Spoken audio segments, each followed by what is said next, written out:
اگر آپ پچھلے 6 ماہ کا جو پولیٹیکل ایونٹس ہیں ان کا مطالعہ کریں تو واضح ہو جائے گا سیاسی عدم استحکام تو اس دن شروع ہوا جس دن ووٹ آف نو کانفیڈنس کی منصوبہ بندی شروع ہوئی، اور پھر آپ نے دیکھا وہ کڑی سے کڑی ملتی چلی گئی، اور اس کا ہماری سیاست پر، اس کا ہماری معیشت پر جو اثر پڑا وہ آپ کے سامنے ہے۔ اسد عمر صاحب بیٹھے ہیں، وہ معیشت پر مجھ سے زیادہ بہتر بات کر سکیں گے، لیکن عدم استحکام ہم نے پیدا نہیں کیا، ہم اس کا حل پیش کر رہے ہیں۔ ہم سمجھتے ہیں کہ عدم استحکام آ چکا ہے، ملک میں اس وقت عدم استحکام کی کیفیت رونما ہو چکی ہے، ہم اس کا ایک آئینی، ہم اس کا ایک جمہوری حل پیش کر رہے ہیں، اور وہ ہے انتخابات۔ ہم سمجھتے ہیں کہ انتخابات کروا دینے سے ملک میں پولیٹیکل سٹیبلٹی آ جائے گی، اور اس وقت جو گو مگو کی صورتحال ہے، جو انسرٹنٹی ہے، وہ ختم ہو جائے گی۔ پھر سائفر کا ذکر آ گیا کہ یہ ایک من گھڑت بیانیہ ہے۔ ہرگز نہیں، سائفر ہم بارہا کہہ چکے ہیں، ایک حقیقت تھی، ایک حقیقت ہے۔ ذکر کیا گیا کہ کامرا میں اس کا تذکرہ ہوا، تو کامرا کی جو نشست تھی اس میں بھی موجود تھا، اسد عمر صاحب تشریف فرما ہیں، ہم دونوں موجود تھے، عمران خان صاحب موجود تھے، اور اہم شخصیات موجود تھیں۔ اور جب سائفر کا ذکر آیا اور اس کی سنجیدگی کا وہاں ذکر آیا تو ہمیں تو کہا گیا کہ یہ بالکل سیریس مسئلہ ہے اور اس پہ ڈیمارش ہونا چاہیے، ڈیمارش ہونا چاہیے۔ اور پھر آپ نے دیکھا کہ اس کی اہمیت کو سامنے رکھتے ہوئے نیشنل سیکورٹی کمیٹی کا اجلاس بلایا گیا، ایک نہیں، ایک سے زیادہ اجلاس بلائے گئے۔ اگر وہ حقیقت نہیں تھی اور اگر وہ ایک من گھڑت کہانی تھی تو پھر ڈی مارش کی ضرورت کیا تھی؟ پھر یہ کہنے کی ضرورت کیا تھی کہ پولیٹیکل انٹرفیئرنس ہوئی ہے، مداخلت ہوئی ہے؟ اس کا تو تذکرہ پھر اٹھتا ہی نہیں ہے۔ یہ بھی تاثر دیا گیا کہ ہم نے اپنے سفیر کو، ان کے بیانیے کو سیاسی مقاصد کے لیے حاصل کرنے کی کوشش کی، ہرگز نہیں۔ سفیر نے دیانتداری سے جو ان کی نشست ہوئی واشنگٹن میں، انہوں نے ریکارڈ کی، منٹڈ ہے، اور سائفر اس کی ترجمانی کر رہا ہے، اور وہ اس کا خلاصہ ہے اس گفتگو کا۔ اور وہ کیا کہہ رہا ہے؟ سفیر کیا کہہ رہا ہے؟ سفیر کہہ رہا ہے کہ انہوں نے اپنے سفارتی تجربے میں اس قسم کی زبان استعمال ہوتے دیکھی نہیں ہے۔ اس میں دھمکی تھی، اس میں ایسی زبان استعمال کی گئی جو ان کی نظر میں ڈپلومیٹک نہیں تھی، ان ایکسیپٹیبل تھی، اور سفیر کی رائے میں وہ گفتگو اس نوعیت کی تھی جو کہ ڈیمارش کی انہوں نے ریکمنڈیشن دی تھی، ہم نے نہیں، ایک سیزن ڈپلومیٹ نے اس کا تذکرہ کیا، نیشنل سیکورٹی کمیٹی میں اس کو زیر بحث لایا گیا، اور اتفاق رائے سے وہاں فیصلہ ہوا کہ ڈیمارش کیا جائے۔ تو اگر سائفر کے جو کہا کہ ہم نے ایک بیانیہ گھڑا، حقیقت کے برعکس ہے، ایسی بات نہیں ہے۔ ہم کوئی ایسا بیانیہ نہ گھڑیں گے، نہ گھڑا ہے جس سے پاکستان کو نقصان ہو یا پاکستان کے تعلقات کو، کسی ملک کے ساتھ تعلقات متاثر ہو، یہ ہماری ہرگز نیت نہ تھی۔ اب میں یہ بھی کہتا چلوں کہ تحریک انصاف بحیثیت ایک جماعت کے، ہم نے ہمیشہ اداروں کا احترام کیا ہے، ہم نے ان کا دفاع کیا ہے، ہر موڑ پر کیا ہے، اور ہم سمجھتے ہیں کہ انسٹیٹیوشنز کے مضبوط ہونے سے نہ صرف جمہوریت مضبوط ہوتی ہے، ملک مضبوط ہوتا ہے۔ اور یہ تاثر دینا کہ خدا نہ خواستہ کہ ہم کسی ادارے کے در پہ ہیں یا اس کی ساکھ کو نقصان پہنچانا چاہتے ہیں، یہ حقیقت کے برعکس ہے۔ عمران خان کا ایک موقف رہا ہے اور مسلسل وہ کہتے آئے ہیں کہ دنیا کے تجربات کا ان نے حوالہ دیا اور کہا کہ ایک مضبوط فوج پاکستان کی ضرورت ہے، ہمیں ہمارے استحکام کے لیے ضرورت ہے، اور ہم نے ہمیشہ ان کی جو ان کی قربانیاں ہیں ان کا اعتراف کیا ہے، جو دہشت گردی کی جنگ میں اس ملک کو محفوظ کرنے میں انہوں نے کردار ادا کیا ہے، ہم نے تعریف کی ہے اور ہم نے اس کو اکنالج کیا ہے۔ جو یہ آپ کا جو ہوا، یہ ابھی جو کرونا کے جو چیلنج آیا، اس میں جو ہماری کوآرڈینیشن تھی، کوآپریشن تھی، اس میں جو ان کا کردار تھا، ہم نے تعریف کی۔ فلڈز کے دنوں میں اگر آتے ہیں اور ریلیف کا کام کرتے ہیں، ہم اس کا اعتراف کرتے ہیں، ہم نے اس کی تعریف کی ہے۔ کبھی نہیں ہم نے یہ خلیج کا ذکر کیا گیا کہ ہم نے خلیج پیدا کرنے کی کوشش کی گئی ہے، اس کے برعکس ہماری سوچ اس کے برعکس ہے، ہم کبھی خلیج نہ چاہتے تھے نہ چاہتے ہیں۔ ہاں، اگر کوئی قابل ذکر بات ہے تو پھر جو پچھلے دنوں میں یہیں ایک نشست ہوئی اور جو گفتگو ہوئی، اس کا نوٹس لینا چاہیے تھا، اور بہت کچھ کہا گیا اور بہت کچھ نعرے بازی ہوئی، تو اس کا نوٹس لینا چاہیے تھا۔ ہم نے کبھی ایسی غیر ذمہ دارانہ نعرے بازی نہیں کی۔ پھر ایک حوالہ اور آخری بات کرنا چاہوں گا، میٹنگز کا کیا گیا کہ میٹنگز ہوتی ہیں۔ میٹنگ کا آبجیکٹو کیا ہے؟ ہوئی، آبجیکٹو کیا تھا؟ کوئی ہماری غیرانی فرمائش، کوئی ہم نے ایسی مطالبہ کیا جو جمہوری قدروں کے برعکس ہو یا آئین کے برعکس ہو؟ ہرگز نہیں۔ بارہا کہتے رہے، ایک نکاتی ایجنڈا ہے ہمارا، اور وہ ہے ملک میں شفاف انتخابات، فری، فیئر، کریڈیبل الیکشنز۔ ہماری یہ پارٹی کی یہ رائے ہے کہ اگر ملک کو اس دلدل سے ہم نے باہر نکالنا ہے تو واحد راستہ شفاف انتخابات ہیں۔ میں اپنی بات یہاں ختم کرتا ہوں۔ And over to you Asad Umar صاحب۔ کیا کریں، اس کو موو کریں؟ آپ ادھر آ جائیں، آپ ادھر آ جائیں، آپ ادھر آ جائیں۔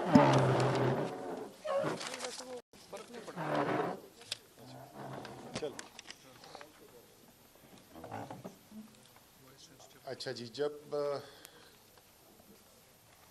بنیادی طور پہ جس حصے کو میں کور کروں گا وہ آج کی پریس کانفرنس کے اندر ایک بڑا حصہ اس کا جو تھا وہ اس سے تعلق رکھتا تھا کہ اداروں کا کیا کردار ہے، عمران خان اور تحریک انصاف اداروں کے بارے میں، اداروں کی لیڈرشپ کے بارے میں کیا کہتے ہیں، اور اداروں کا رول کیا ہونا چاہیے، اور اس کے علاوہ کچھ اور باتیں جن کا ذکر کیا گیا کہ کی گئی تھیں، ان کے اوپر میں کامنٹ کرنا چاہوں گا۔ سب سے پہلے تو عمران خان کی بات کرتے ہیں کہ وہ ان کے ذہن میں فوج کا کیا کردار ہے اور فوج کی کیا اہمیت ہے، اور وہ کیا سمجھتے ہیں فوج کے بارے میں۔ یہ ایک دفعہ نہیں، اس بات کا اظہار وہ کئی دفعہ کر چکے ہیں، اور وہ اس لیے کرتے ہیں کئی دفعہ، اور یہ ابھی کی بات نہیں ہے، یہ جو وزیر اعظم تھے اس وقت بھی کرتے تھے، کہ پاکستان کی جو جغرافیائی صورتحال ہے، پاکستان کو جو بیرونی چیلنجز کا سامنا کرنا پڑتا ہے، اس کے لیے ایک مضبوط فوج جو ہے وہ اہم ترین حصہ ہے پاکستان کے دفاع کے لیے۔ اس بات کے اوپر عمران خان یقین رکھتے ہیں۔ عمران خان نے کبھی لندن اور واشنگٹن جا کے اپنی فوج کو بدنام کرنے کی کوشش نہیں کی۔ انہوں نے جا کر یہ بیرونی طاقتوں کو یہ بتانے کی کوشش نہیں کی کہ یہ فوج جو ہے وہ آپ کو کہتی کچھ ہے لیکن پیچھے سے کر کچھ اور رہی ہے، اور یہ بہت بڑا خطرہ ہے خطے کے لیے۔ عمران خان نے کبھی بھارت کے وزیر اعظم سے چھپ کر ملاقات کر کے پاکستان کی فوج کے خلاف باتیں کرنے کی کوشش نہیں کی۔ عمران خان اس فوج کو اور اس قوم کو دونوں کو اون کرتے ہیں، لیکن کیا عمران خان فوج کے ہر فیصلے سے اتفاق کرتے ہیں، یا ایسے کوئی فیصلے ہیں جن کے اوپر، یا ایسے کوئی ایکشنز ہیں جن کے اوپر تنقید کرتے ہیں؟ وہ بالکل کرتے ہیں، یہ ان کا آئینی حق بھی ہے، اور وہ تمام جو تنقید ہوتی ہے، بڑی خوبصورت بات کی گئی کہ ایک تنقید ضرور کریں لیکن اس کا معیار جو ہے نا وہ پہلے متعین کر لیں کہ وہ معیار کیا ہے، کس بنیاد پہ تنقید کی جاتی ہے۔ عمران خان کی جتنی تنقید ہوتی ہے آپ اگر اس سے آپ ہو سکتا ہے اس سے نہ اتفاق کریں، آپ کے خیال میں آپ کا نقطہ نظر مختلف ہو، لیکن وہ تمام وہ چیزیں ہوتی ہیں جس سے عمران خان کی نظر میں اگر اس کو فالو کیا جائے گا تو فوج کی بہتری ہوگی، ملک کی بہتری ہوگی، دونوں کی۔ انہوں نے کوئی بھی ایسی بات کبھی بھی نہیں کی جس سے وہ چاہتے ہیں کہ ادارہ جو ہے وہ کمزور ہو، اور بڑی واضح اس کے اندر یہ لائن ہے۔ یہ آج بات کی گئی کہ فوج کی لیڈرشپ کے بارے میں الزام لگانا، ان کی نیت کے بارے میں شک کرنا جو ہے وہ مناسب نہیں ہے، اور اس بات کے اندر وزن بھی ہو سکتا ہے۔ لیکن میرا آپ سے ایک سوال ہے کہ جس طریقے سے فوج ایک اہم ادارہ ہے اور اس کی لیڈرشپ کی ساکھ جو ہے ملک کے اندر وہ قوم کی قومی سلامتی کے لیے ایک اہم جز ہے، تو کیا پاکستان کا سب سے بڑا سیاسی لیڈر جس کے پیچھے کروڑوں لوگ کھڑے ہوں، کیا اس کی ساکھ اور اس کا جو رتبہ ہے وہ ملکی وحدانیت اور قومی سلامتی کے لیے اہم نہیں؟ تو یہ جو بات کہی جا رہی ہے، میرے خیال میں اس کو ذرا سا پیچھے ہٹ کے یہ ضرور دیکھنا چاہیے کہ شاید دونوں طرف کچھ سوچنے کی ضرورت ضرور ہوگی۔ اس بات کا ذکر کیا گیا کہ آرمی چیف کے ساتھ ملاقاتیں ہوئیں، وہ کیوں ہوئیں، اور ساتھ ساتھ یہ بھی بات کی گئی کہ فوج اپنے آئینی کردار کے اندر رہنا چاہتی ہے۔ یہ بہت اچھی بات ہے اور ملک کے لیے بڑی اچھی خبر ہے کہ فوج نے فیصلہ کیا کہ وہ اپنے آئینی کردار کے اندر رہنا چاہتے ہیں۔ لیکن ان ملاقاتوں کے اندر غیر آئینی مطالبہ کیا کیا ہے؟ جو مطالبہ ہے وہ ساری قوم کے سامنے ایک دفعہ نہیں 1000 دفعہ عمران خان دہرا چکے ہیں، تحریک انصاف کی لیڈرشپ دہرا چکی ہے۔ ہمارے خیال میں پاکستان میں جو شدید ترین سیاسی بحران ہے، جو عدم اعتماد کی تحریک آنے کے بعد ملک میں آیا ہے، اس سے جو معاشی بحران پیدا ہوا ہے، جو پاکستان کی تاریخ کا شاید سب سے زیادہ خطرناک معاشی بحران ہے، جو سماجی بحران اب ملک کے اندر پھیلنا شروع ہو رہا ہے، اس کا حل سوائے نئے الیکشن کے کچھ نہیں۔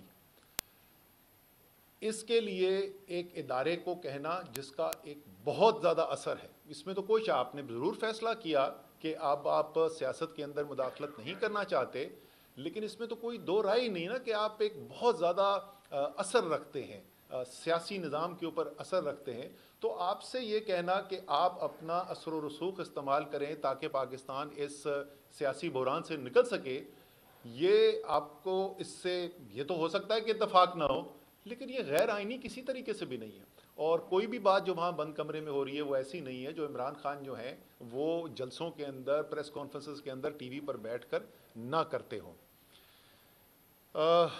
فوج اور قوم کا جو رشتہ ہے اس کے اوپر بھی بات کی گئی، اور میرے خیال میں یہ جو اہم ترین باتیں آج کی گئی ان میں سے ایک یہ تھی، بالکل صحیح کہا گیا کہ قومی سلامتی صرف فوج خود نہیں اس کی ذمہ دار ہو سکتی جب تک قوم نہ ساتھ کھڑی ہو۔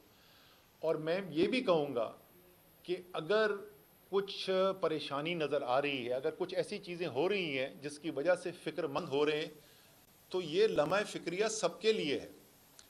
فوج کے ادارے کی ایک اچھی چیز ہے، اس کے اندر ایک خود احتسابی کا نظام ہے، لوگ کھل کے بات کرتے ہیں، تنقید کرتے ہیں، اس کے بعد جو فیصلہ کرتا ہے باس اس کے اوپر عمل ہوتا ہے، لیکن یہ بات ضرور ہوتی ہے، ذرا سا اس کے اوپر سوچ بچار ضرور ہونا چاہیے کہ یہ کیا وجہ ہے کہ یہ صورتحال پیدا ہو رہی ہے، اور وہ تمام لوگ جو پاکستان کے محب وطن ہیں، جنہوں نے فوج کے کردار کا دفاع کیا ہے، جو ایک ایسے پاکستان میں یقین رکھتے ہیں جو آزاد ملک ہو، جو کسی بیرونی طاقت کے سامنے نہ جھکے، جو بیرونی جو پاکستان کے خلاف سازشیں ہوتی ہیں اس میں 4th جنریشن وارفیئر کے اندر پاکستان کا دفاع کرتا ہے، پاکستان کے اداروں کے ساتھ کھڑا ہو کے پاکستان کا دفاع کرتا ہے، وہ سوال کیوں پوچھ رہے ہیں؟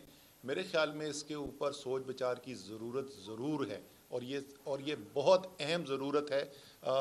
شاید جب آپ اس پہ سوچ بچار کریں گے تو شاید آپ کو نظر آئے اس کے اندر کہ کچھ غلطیاں جو ہیں وہ اداروں سے بھی شاید ہوئی ہوں، معاملات کو ہینڈل کرنے کی جس طریقے سے چیزیں ہوئی ہیں ان کا رد عمل کرنے کے لیے، اور اس کے اندر آگے بہتری آ سکے۔ پھر یہ بات کی گئی کہ وزیر اعظم سے جس وقت بات کی گئی، انہوں نے نام نہیں لیا وزیر اعظم کا، لیکن ظاہر ہے وزیر اعظم عمران خان کی بات ہو رہی تھی کہ ان سے جب پوچھا گیا سب سے اہم چیز کیا ہے، تو ڈی جی آئی جو ہیں انہوں نے کہا کہ جی ان کی نظر میں معیشت سب سے اہم چیز ہے، لیکن عمران خان صاحب نے، وزیر اعظم اس وقت کے جو تھا، انہوں نے کہا کہ اپوزیشن جو ہے وہ کیا کہہ رہے تھے، وہ اپوزیشن کو نہیں کہہ رہے، وہ 26 سال انہوں نے سیاست کی ہے اور ان کا یقین ہے اور دنیا کا انٹرنیشنل لٹریچر اس بات کو سپورٹ کرتا ہے کہ جب تک قانون کی حکمرانی نہ ہو، رول آف لا نہ ہو، کرپشن کے اوپر قابو پانے کی کوششیں نہ ہوں تو ملک ترقی نہیں کرتے۔ ان کا یقین ہے کہ جب تک اس ملک کے اندر تمام پاکستانیوں کے لیے ایک قانون نہیں ہوگا اور قانون کی حکمرانی نہیں ہوگی اور خاص طور پہ طاقتور عہدوں پر بیٹھے ہوئے لوگ جو کرپشن کر رہے ہیں اس پہ قابو نہیں پایا جائے گا تو پاکستان کی معیشت نہیں ترقی کر سکتی۔ آپ کی رائے مختلف ہو سکتی ہے، لیکن مجھے سمجھ میں نہیں آئی کہ یہ بات کرنے سے کیا اندیا دیا جا رہا تھا۔ اس میں تو کوئی خبر نہیں ہے لوگوں کے لیے، جو پاکستان کی سیاست جانتا ہے اس کو پتہ ہے کہ عمران خان یہ بات کرتے رہے ہیں۔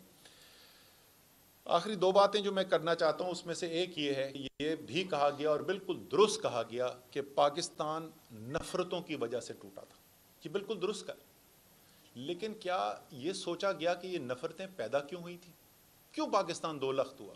وہ نفرتیں کیوں شدید نہج تک پہنچی جہاں ملک کی آدھی سے زیادہ آبادی نے علیحدگی اختیار کرنے کا فیصلہ کیا؟ ہاں اس کے اندر بیرونی سازش بھی تھی، بھارت کا بھی کردار تھا، باقی طاقتوں نے پاکستان کے خلاف جو ہے وہ بہت بڑی سازش کی، لیکن اس میں تو کوئی شک نہیں نا، جیسے انہوں نے کہا بالکل ٹھیک کہا کہ یہ نفرتوں کی وجہ سے ٹوٹا تھا۔ یہ اس لیے ہوا تھا کہ پاکستان کے عوام کی خواہشات پر عمل نہیں کیا گیا، پاکستان کے عوام کی اکثریت کی رائے کو کچلنے کی کوشش کی گئی۔ فیصلے جو ہیں وہ بجائے کہ جمہوریت کی بنیاد پر ہوتے، وہ طاقت کی بنیاد پہ کرنے کی کوشش کی گئی، اسی لیے نفرتوں نے جنم دیا۔ اور یہ بہت اہم بات ہے، مجھے بڑی خوشی ہوئی کہ اس بات کو آج کیا گیا ہے، اور آج جو ہم صورتحال دیکھ رہے ہیں اس میں ہمیں اس کے اوپر غور کرنا چاہیے۔ جب تک پاکستان کے اندر عوام اور ریاستی نظام کے اندر ایک اعتماد کی فضا ہے تو انشاءاللہ تعالیٰ پاکستان کو کوئی ٹھیس نہیں پہنچا سکتا، جتنی مرضی دشمن کوشش کر لیں۔ یہ بڑا تگڑا ملک ہے، بڑی تگڑی عوام ہے، اس کی تگڑی فوج ہے، اس کو انشاءاللہ کچھ نہیں ہو سکتا۔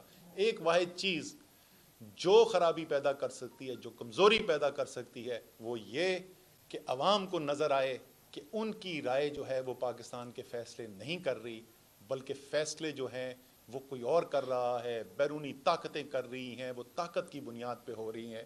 تو یہ آج کی جو باتیں کی گئی اس میں سے ایک بہت اہم بات یہ تھی۔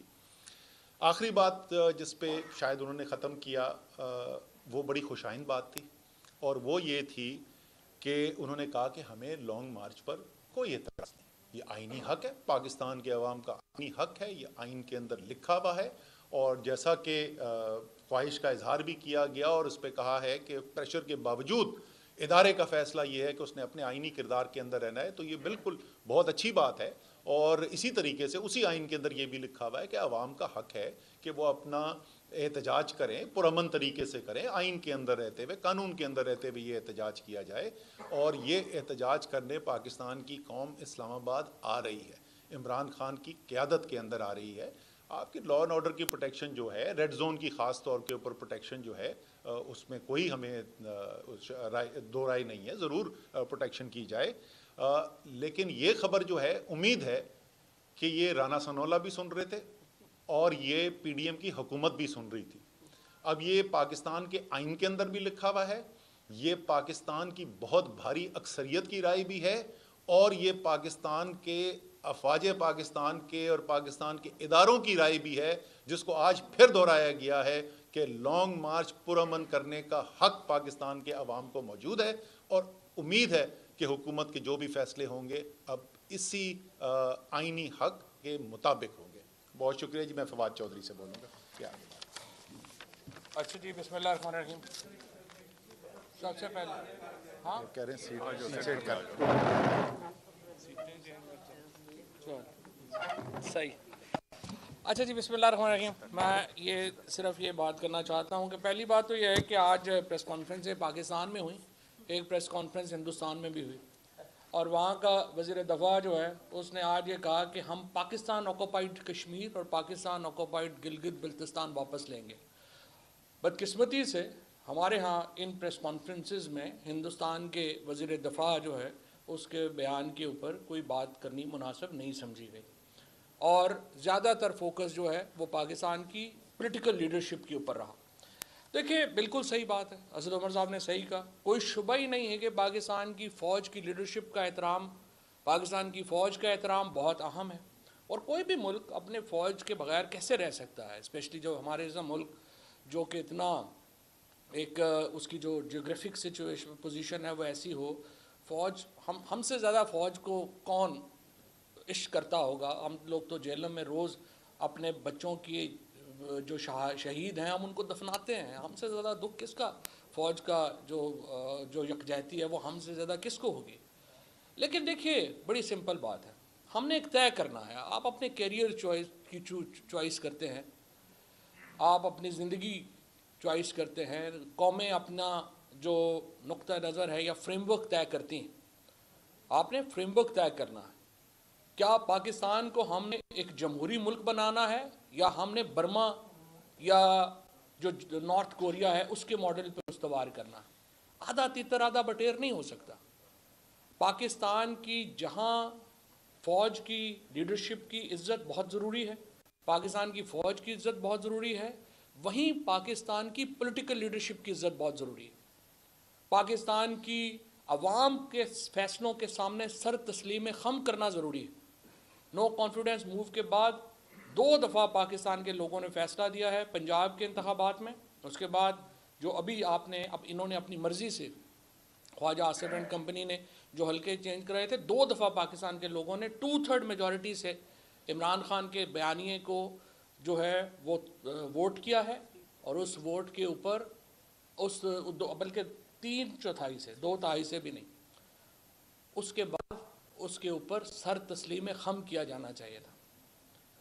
میں جو آج ISPR کی جو ہوئی ہے پریس بریفنگ، اس پہ کافی سچی بات یہ ہے کہ دھچکا پہنچا ہے. دیکھیں نا، خواجہ آصف کی پریس کانفرنس ہوتی ہے، رانا ثناء اللہ کی ہوتی ہے. ہم پولیٹیکل پارٹی، ہم ایک دوسرے کو جواب دے سکتے ہیں، ان کو بھی دے سکتے ہیں، لیکن ہم اداروں کی پریس کانفرنسز کا جواب تو نہیں دے سکتے، نہ ہی ان کو دینا چاہیے. یہ احترام کا، عزت کا تعلق جو ہے یہ برقرار رہنا چاہیے. یہ ضرورت نہیں ہے کہ ہم کوئی جو ہے وہ اس کا جواب دینے شروع ہو جائیں اور وہ اس کے اوپر باتیں کریں. 2 باتیں کے اوپر انہوں نے بات کی. سائفر کی بات کی، شاہ محمود قریشی صاحب نے بڑی تفصیل سے سائفر آپ کے سامنے رکھا. کوئی پرابلم نہیں، ہم تو کہہ رہے ہیں اس کی تحقیقات کریں.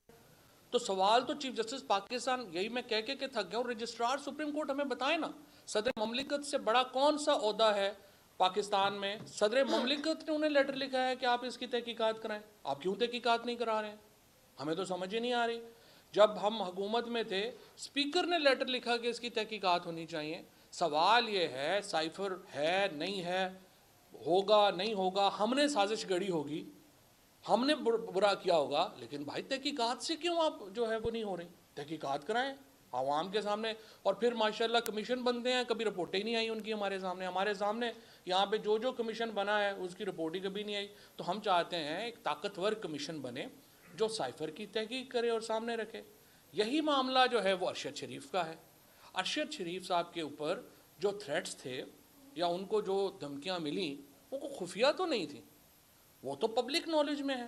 مثال کے طور کے اوپر یہ جو لیٹر لکھا ارشد نے 12 جولائی 2022 کو صدر مملکت کو اور عارف علوی صاحب کو، انہوں نے یہ لیٹر لکھا اور اس میں انہوں نے کہا، your excellency president of Pakistan, as a law-abiding citizen of Pakistan, I seek justice and protection of law to ensure my fundamental rights and fundamental rights of journalists and place information about grave threat to life and liberty to self and other journalists on record. Arshad Sharif صاحب کی family کو threats آئے. وہ جب یہاں سے یہ کو خیبر پختونخوا کی حکومت نے، انہوں نے اپنی کلیریفیکیشن بھی ویسے اب جاری کر دی ہے، انہوں نے اپنا موقف بھی دے دیا ہے. خیبر پختونخوا کی حکومت کے کہنے کے اوپر وہ باہر نہیں گئے، اور وہ فرینکلی وہ باہر جا بھی نہیں رہے تھے، اسی لیے انہوں نے کوئی ویزا بھی نہیں لیا. جو لوگ بھی جرنلسٹ کمیونٹی میں ارشد شریف کو جانتے ہیں، جو بھی ان کے قریب ہیں، ان کو پتہ ہے وہ کس طرح کا بندہ تھا. وہ بڑا دیر آدمی تھا، اور اس کو جب کہا گیا کہ آپ ویزا لگوا لیں، ویزا لگوانا ارشد کے لیے تو کوئی پرابلم نہیں تھا، اس نے کہا میں نے نہیں لگوانا۔ جب آپ نے 16 کیسز یہاں پہ رانا ثناء اللہ نے بنائے، آج بیٹھ کے جو ہے وہ باتیں کر رہا ہے، 16 کیسز ارشد شریف کے اوپر بنائے گئے، اور کل جب وہ لینے گئے وہ کہہ رہا تھا میت لینے میں نے جانا ہے، تو خیر وہ میں نہیں بات کرنا چاہتا کہ کیوں وہ وہاں نہیں جا سکے، اور کس نے کہا کہ آپ کچھ شرم کرو جو آپ جا رہے ہو، وہ اس میں نہیں جانا چاہتا۔ 16 کیسز یہاں پہ بنائے گئے، وہ تو جسٹس اطہر من اللہ نے ان کو بیل دے دی اور وہ وہاں پہ بچ گئے، ورنہ اس حکومت نے تو ان کو شاید جیل میں جو ہے ڈلوا کے مروا دینا تھا، وہ یہاں سے ان کی جان بچ گئی۔ اور رانا ثناء اللہ کی جو تاریخ ہے وہ ہم سب کو پتہ ہے، ہم نے تو نہیں کہا، عابد شیر علی کے والد کہہ رہا ہے اس نے 22 لوگوں کو قتل کروایا، اور اس کے بعد اب انتہائی بے شرمی اور ڈھٹائی سے پریس کانفرنسیں کر رہا ہے۔ 16 کیسز یہاں پہ بنائے، اور جب یہ گئے ارشد شریف تو عمران خان نے جب ان کو کہا، عمران خان صاحب نے مجھے خود بتایا کہ انہوں نے کہا کہ تم چلے جاؤ، تو انہوں نے جانے سے انکار کر دیا۔ ارشد بعد میں جب گئے، جب ان کو پاکستان میں بولنے ہی نہیں دیا جا رہا تھا، ان کے اوپر بین لگ گیا تھا کہ کسی ٹی وی پہ نہیں آنا، کچھ نہیں کرنا، وہ صرف بولنے کے لیے باہر گیا، وہ جان بچانے کے لیے باہر نہیں گیا، اس کو تو پتہ تھا باہر اور اندر کا کیا مسئلہ ہے، یہاں پہ کیا پرابلم ہے۔ تو اس لیے پہلی بات تو یہ ہے کہ ارشد شریف کے اوپر جو ISPR نے آج بات کی بڑی خوش آئند ہے، انہوں نے کہا ہے تحقیقات ہونی چاہیے، اور اس کے ساتھ انہوں نے جو ایک اور بات کہی ہے، انہوں نے کہا کہ جو UN کے تحت یا انٹرنیشنل جو باڈیز ہیں اس کے جو ایکسپرٹس ہیں، لوگ ہیں، ان کو شامل کیا جانا چاہیے، یہ بڑی اچھی بات ہے۔ دیکھیے اس میں 3 ممالک شامل ہیں، پاکستان کے اندر تو یہی تحقیق ہوگی نا کہ پاکستان سے باہر بھیجے انہیں کیوں جانے پہ مجبور ہوئے، جو زیادہ تر لوگوں کو پہلے ہی پتہ ہے کیوں مجبور ہوئے، کس نے کہا، کیسے ہوا، یہ کوئی راز نہیں ہے۔ اس کے بعد UAE سے انہیں جانے کے لیے کہا گیا یا نہیں کہا گیا، ظاہر ہے اس کے لیے UAE کی ہمیں جو ہے وہ چاہیے جورسڈکشن۔ اس کے بعد کینیا میں جو وہاں پہنچے اور وہاں پہ جو ان کی شہادت ہوئی ہے، اس کے لیے کینیا کی جورسڈکشن چاہیے۔ تو آپ کو 3 ملکوں کی جورسڈکشن جو ہے وہ چاہیے، جس کے لیے ایک انٹرنیشنل پروب ہونا، انٹرنیشنل انویسٹیگیشن ہونا بہت جو ہے وہ ضروری ہے۔ اسی طریقے سے میں یہ سمجھتا ہوں کہ جو دیکھیے جو ہمارا لانگ مارچ کا معاملہ ہے، یا یہ معاملہ ہے کہ ہم نے جو ہماری پولیٹیکل سٹرگل ہے، یہ ہمارا فنڈامنٹل رائٹ ہے۔ اگر آپ احتجاج کا حق ختم کر دیتے ہیں، آپ جمہوریت ختم کر دیتے ہیں، پھر آپ جمہوریت نہیں، آپ کہیں کہ نہیں جی پاکستان میں جمہوریت نہیں ہے، ہم کوئی اور سسٹم جو ہے وہ لانا چاہتے ہیں۔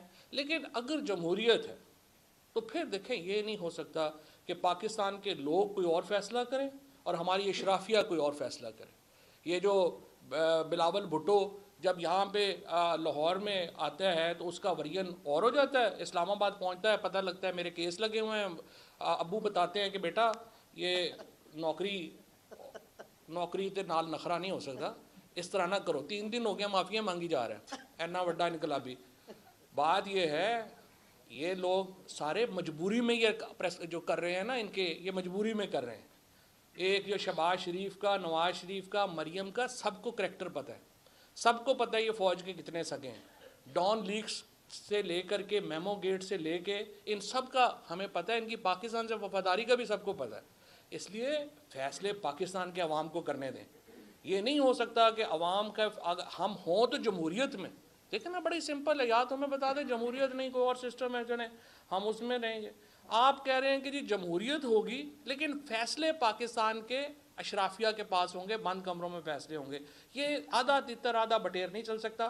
حقیقی آزادی کا جو انشاءاللہ مارچ ہے کل سے شروع ہو رہا ہے، پاکستان کے عوام اس مارچ میں ایک دفعہ پھر یہ ثابت کریں گے کہ وہ پاکستان میں جمہوریت کے ساتھ کھڑے ہیں، شخصی آزادیوں کے ساتھ کھڑے ہیں۔ پاکستان کا مستقبل ایک جمہوری ملک کا ہے، پاکستان کا مستقبل شخصی آزادیوں کے اوپر ہے، جہاں پہ آزادی اظہار رائے کی آزادی ہوگی، جہاں پہ ہر شخص کو بات کرنے کی آزادی ہوگی، اور وہ غائب نہیں ہو جائے گا، وہ قتل نہیں ہو جائے گا، اس کو مار نہیں دیا جائے گا۔ یہ وہ پاکستان ہے جس کی سٹرگل ہے، اور انشاءاللہ کل سے اس جدوجہد کا آخری فیز شروع ہوگا۔ شری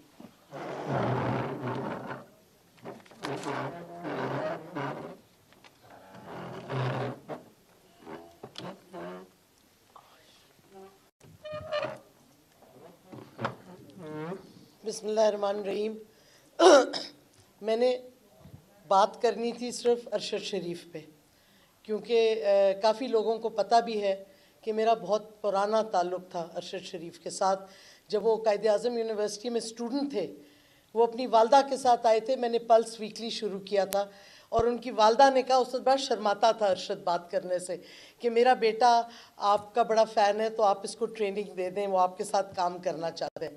ادھر سے میں نے شروع کیا. ارشد اور ہماری ادھر سے دوستی ہوئی. میرا ایک طرح بیٹے کی طرح بھی تھا, چھوٹا بھائی بھی کہہ لیں.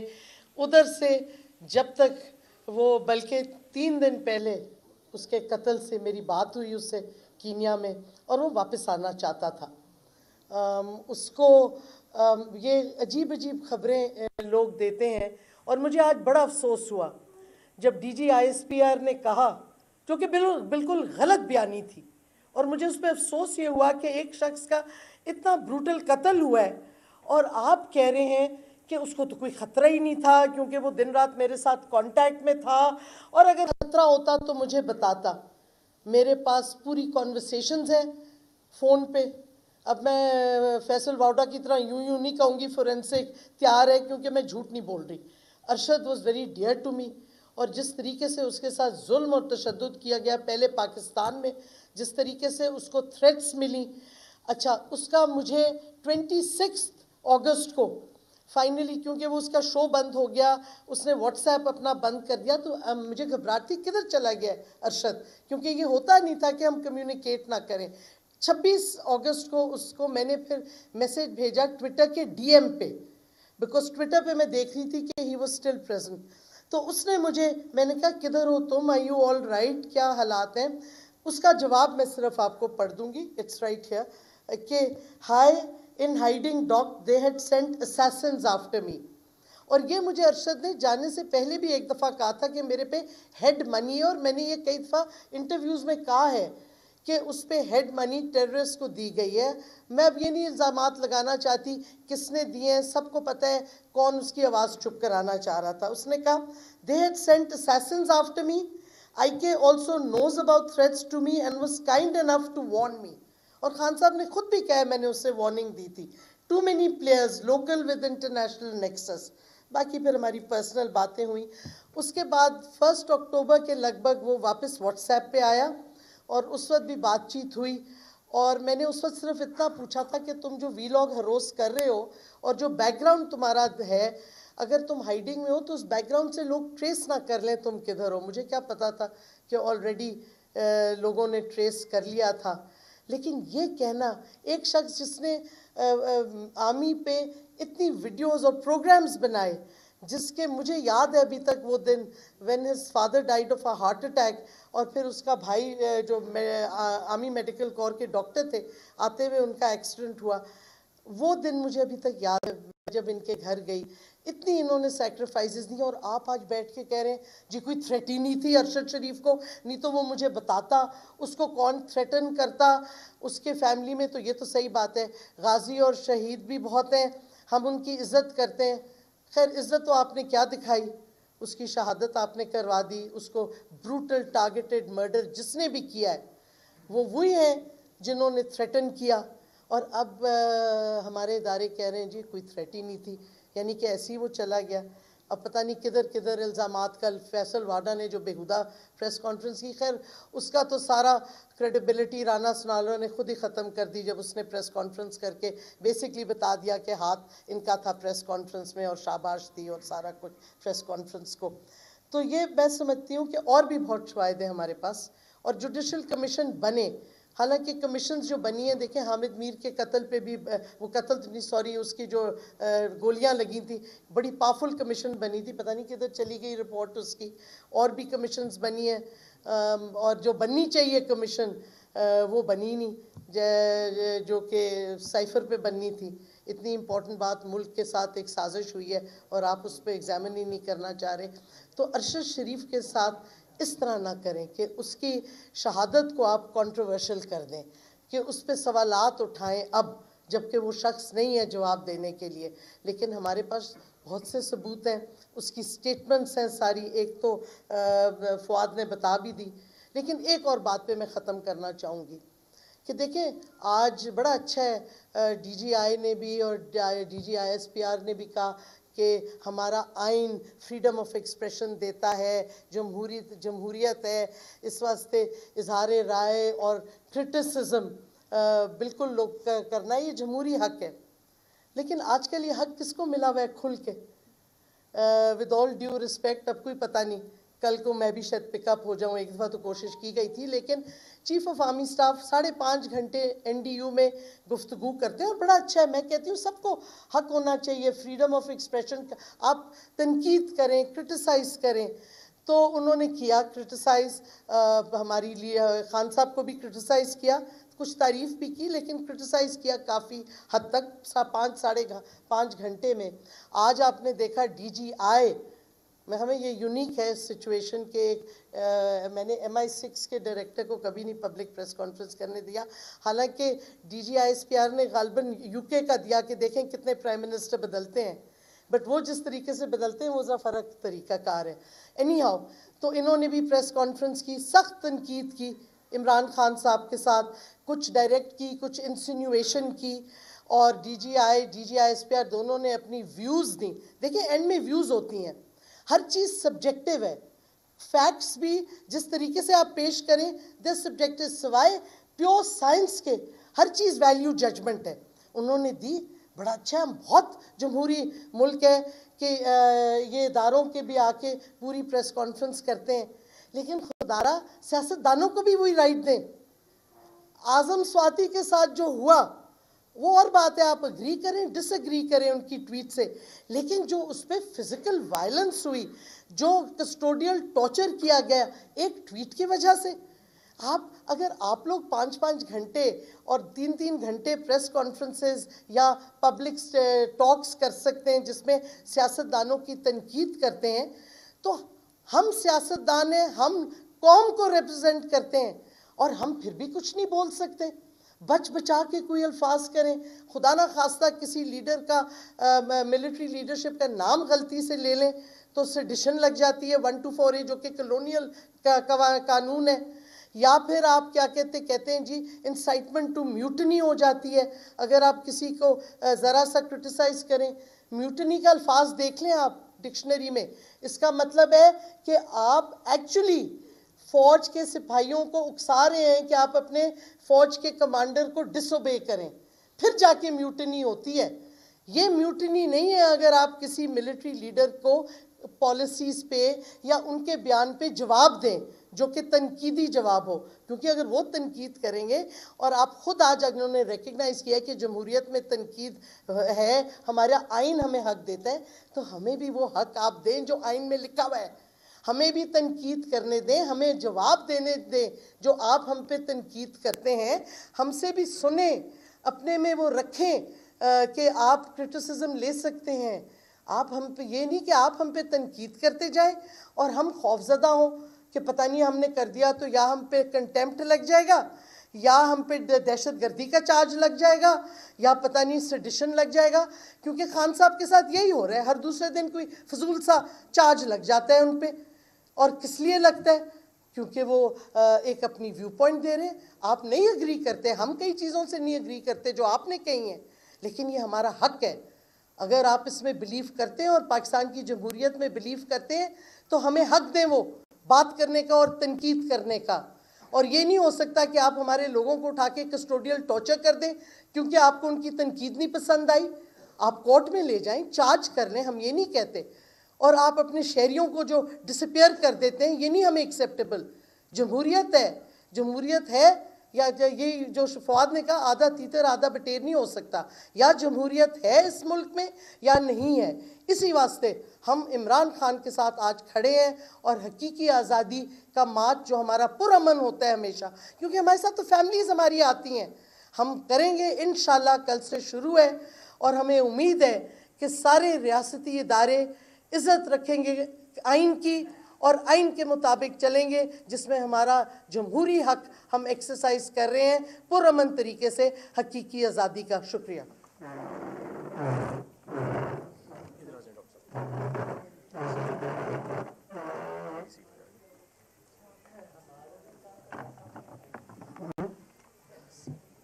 بسم اللہ الرحمن الرحیم. میں کوشش کروں گا کہ کوئی ایسی بات نہ کروں جو پہلے ہو چکی ہے. دیکھیں، پچھلے 5 سے 6 ماہ پاکستانی قوم نے بہت کچھ دیکھا ہے اور بہت کچھ سنا ہے اور بہت کچھ انہیں سنایا گیا ہے.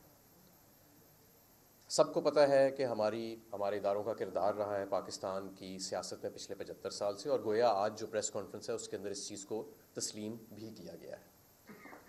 لیکن لوگوں کو یہ بتایا گیا کہ 7 مئی کو جو مراسلہ آیا، اور میں سب سے پہلے یہ بات آپ کو بتا دوں کہ نیشنل سیکیورٹی کونسل کے اندر شاہ محمود قریشی صاحب بھی موجود تھے، میں بھی موجود تھا، ڈاکٹر شیری مزاری اور اسد عمر صاحب بھی موجود تھے، اور ہماری موجودگی میں فارن سیکرٹری نے ایک بات کہی تھی کہ میری 30 سے 40 سالہ سفارتی کریئر میں پاکستان کو ایسا مراسلہ میں نے کبھی آتے نہیں دیکھا.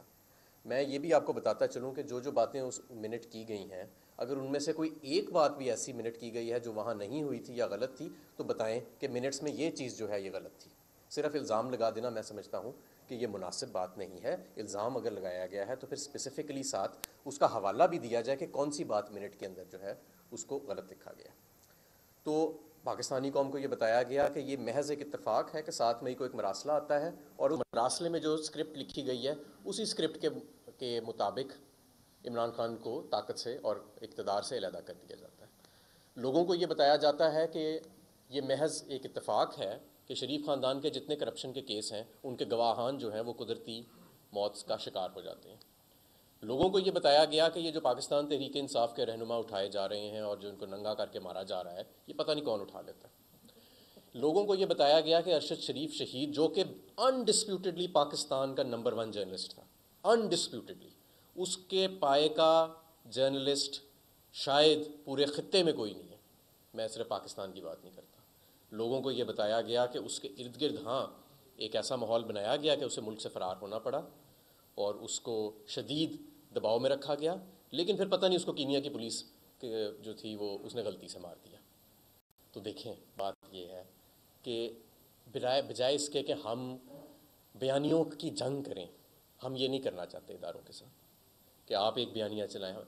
ہم چاہتے ہیں کہ حقائق کھول کے سب کے سامنے رکھ دیے جائیں، یہاں تک کہ سائفر کو بھی ریلیز کر دیا جائے جو پبلک نالج، اور پھر عوام کو فیصلہ کرنے دیا جائے عام انتخابات کے ذریعے. اور یہ ملک آگے چلے گا، بڑھے گا. ادھر انسانی حقوق کا تحفظ ہوگا، ادھر آزادی صحافت کا تحفظ ہوگا.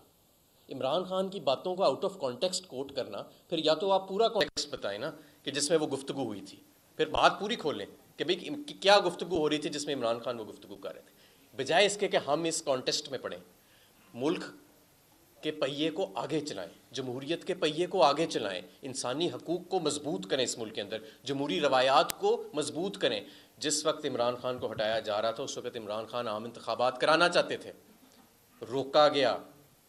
کیوں روکا گیا؟ آج بھی وقت ہے. آپ نے ضمنی انتخابات کرا کے دیکھ لیے. آپ کے اپنے سروے کہتے تھے کہ عمران خان ہار جائے گا، نہیں ہارا. آپ نے یہ 9 انتخابات جس میں واضح طور پہ سلیکٹ کی گئیں وہ سیٹیں جہاں پہ بڑی کم مارجن سے عمران خان ہارا، اور پی ڈی ایم کی ساری جماعتوں کے کل ملا کے ووٹ جو تھے وہ پی ٹی آئی سے زیادہ تھے، ان کو کیئرفلی سلیکٹ کر کے وہاں پہ انتخابات کرائے گئے. عمران خان نہیں ہارا. تو لہٰذا عوام کیونکہ عمران خان اکیلا نہیں ہے، اب عمران خان کے پیچھے عوام ہے، لوگ شدید غم و غصے میں ہیں، لوگوں کو شدید تحفظات ہیں اس وقت جو ملک جس طرح حکمرانی ہو رہی ہے. اور اس کا ایک سادہ سا حل ہے کہ آپ عام انتخابات کرائیں، اور جو بھی لوگ قیادت منتخب کرتے ہیں، چاہے وہ ہمیں کرتے ہیں یا کسی دوسرے کو کرتے ہیں، ہم اسے تسلیم کر لیں گے. تو اس میں کیا ضد والی بات ہے؟ میں سمجھتا ہوں کہ اس میں یہ ادارے بھی ہمارے ادارے ہیں، یہ فوج بھی ہماری فوج ہے، اور یہ اس کے ساتھ میں نے بھی کام کیا FATF کے اندر. یہ بہترین ادارے ہیں، بہترین لوگوں پر مشتمل ہے یہ فوج اور ہمارے جو سپاہی اور ہمارے آفیسرز ہیں. لیکن یہ جو قیادت کا حق کس کو ہے، اور یہ اس کو آپ دیکھیں عوام کے حوالے چھوڑ دیں. اور جس دن آپ یہ فیصلہ کر لیں گے، آپ یقین مانیں کہ یہ قوم انشاءاللہ تعالیٰ ترقی کرے گی. کل میں آخر میں یہ بات کرنا چاہوں گا کہ ہمارے انتظامات بالکل مکمل ہیں. کل پاکستان کی تاریخ کی سب سے زبردست اور سب سے شاندار لانگ مارچ ہوگی، اور پوری دنیا، صرف پاکستان نہیں، پوری دنیا ایک زندہ قوم کا نظارہ دیکھے گی انشاءاللہ.